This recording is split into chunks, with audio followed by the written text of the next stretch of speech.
comes forth after he empowers the disciples with this knowledge to cast out devils. Because, like I said in the Bible study before, in the podcast before, these devils have run rampant. They're running rampant, y'all. I hate to boggle you down with analogies, but I got to give you another one. Think of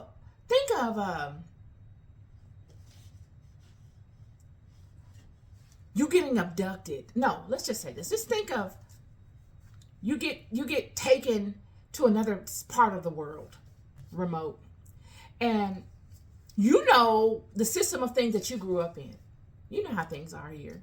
If you have a dog like myself, you know your dog is lovable, and you're supposed to be able to feed your dog, provide your dog, you know, fundamentals and things of that nature. But if you get moved to another part of the world, same dog, they got the same kind of dogs, same environment, we breathe, we got plants, same situation. But these people adhere to another way. They believe that the dog should have the rights that you have, and you should have the rights that the dog has. So before you eat, the dog eats. You laying on the floor, the dog is on the sofa. You know, all this kind of stuff. Everything's reversed. And you wouldn't know, the people that you encounter don't know anything is wrong with that. Right? Nope, you don't know that. The only person that know that is the head of the dogs. And now you come and you're like, this ain't the way this is supposed to go. Fido, sit. And that dog will sit.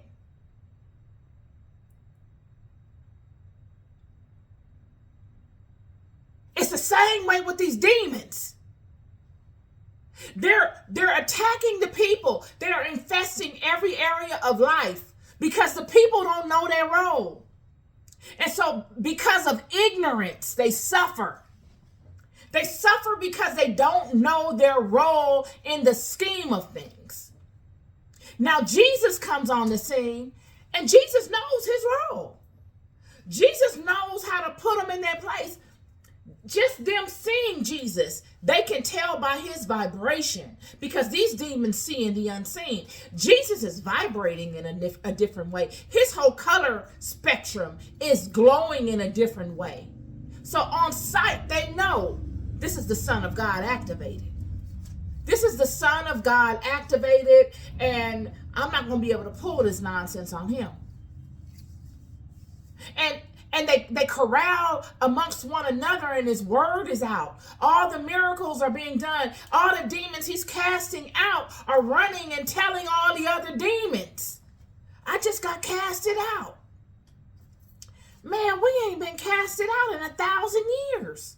It's this one dude. We got to do something about him. And now he has multiplied himself amongst 12. So he's told all his 12 brethren, all the other disciples, that the knowledge as to how to do this, the knowledge as to how to keep yourself in alignment so that you are worthy to do all of these miracles. And after he does that, he comes upon them and he gives them direction. He says, then the 12 Jesus sent forth and commanded them. He didn't ask them. See, this is another way. This is it. When you speak, you got to say it. I just talked about the word. The word isn't, I don't care. Yeah. Okay. What you want to do? You got any ideas? What are we going to do tomorrow? I don't know. That's not the word. The word is go. I am, whatever that is. And you got to know it. It come like a command. It's matter of fact. There's no question to it. It's not up for debate. These 12, Jesus sent forth and commanded them, saying, go not in the way of the Gentiles, and into any city of the Samaritans enter ye not, but go rather to the lost sheep of the house of Israel. Why did he do that? Why? Now, this is for all of you people that are going to feel some kind of way about what I said about Jesus not being a racist. And you're going to say, well, why did she even have to say that? You know, all that kind of stuff. Jesus, in this sentence, said, go rather to the lost sheep of the house of Israel, instead of going to the Gentiles or to the Samaritans. He didn't say that because, you know, he's racist, or, you know, he's biased, and he's caught up into some old scenario that happened in the Old Testament, and he wants to seek revenge and all. No, he's saying that because the Samaritans aren't lost. The Gentiles not lost like the Israel's lost, friend. All of these people know exactly who the God of Israel is. These are the same people whose forefathers wished that they could be of this house. So they studied them. They sat at their kitchen tables amongst their families and shared stories about the greatness of these people. They sat at the feet of these people and watched them close. They know the law. They know the movement of these people. They admired these people. I'm telling you, all Israel's enemies that they walked through were afraid of them. They were enemies because they were afraid. They didn't want to be overcome. They didn't want to give up their land. And they wanted really to be cool with them. They didn't want to be cool, like, oh, let's just be friends. They wanted to be a part of it. And just like anybody that wants to be a part of something, but you can't, there's no way in, well, let's try to destroy it. Let's try to get rid of it. I'd rather not see it. I'd rather not see it than to just deal with seeing it, because seeing it is going to make me long to want to be it, and I can never be it. So it's easier for me to deal with not seeing it than it is to see it paraded around me in its greatness, because I've never seen anything like it in this world. There's nothing to compare it to. There's nobody that can even compete at that level. It was that kind of thing. So Jesus is sending the disciples to the house of Israel. Why? Because the house of Israel does not know themselves. They've been wiped of all heritage. This is the problem. These demons and these nations working with these demons have found ways to rob the children. They know that they can't get at them one-on-one, face-to-face, head up. They can't get at them like that. So they're crafty. I told you, these demons are crafty. So what they do is they look at you for a long time and they watch you.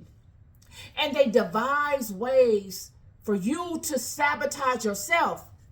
And they've kept Israel in a perpetual state of transgression.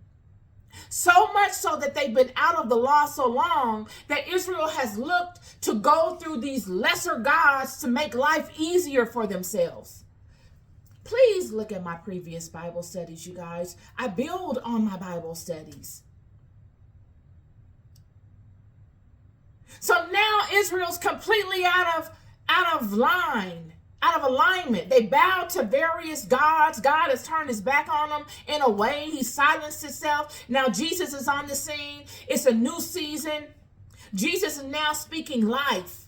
He's saying, okay, you have suffered enough. God has sent me to send you a cool breeze in the midpoint of the day, to give you some rest, to give you a second wind.